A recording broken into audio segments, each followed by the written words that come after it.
And today it's going to be a very special episode. And it is dedicated to all my Telugu listeners and Telugu subscribers out there. It's what's going to resonate with each and every single person. I hope the challenge of giving importance and time to someone who doesn't seem to value it. Okay, we are emotional, available for everyone అయ్యుండొచ్చు, కానీ మనం మన energy, time, emotions అన్నీ ఒక రిలేషన్షిప్లో, friendship, partnership, family ఎందులో అయినా మనం ఇన్వెస్ట్ చేసేటప్పుడు if that is not feeling అంటే we are feeling unappreciated or undervalued in return, మనకి ఎలా అనిపిస్తుంది?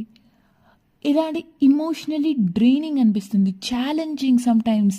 ఎలా నావిగేట్ చేయాలి, పక్కనున్న వాళ్ళకి ఎలా చెప్పాలి, చెప్తే ఎలా తీసుకుంటారు? కొంతమంది అది మంచిగా తీసుకోవచ్చు,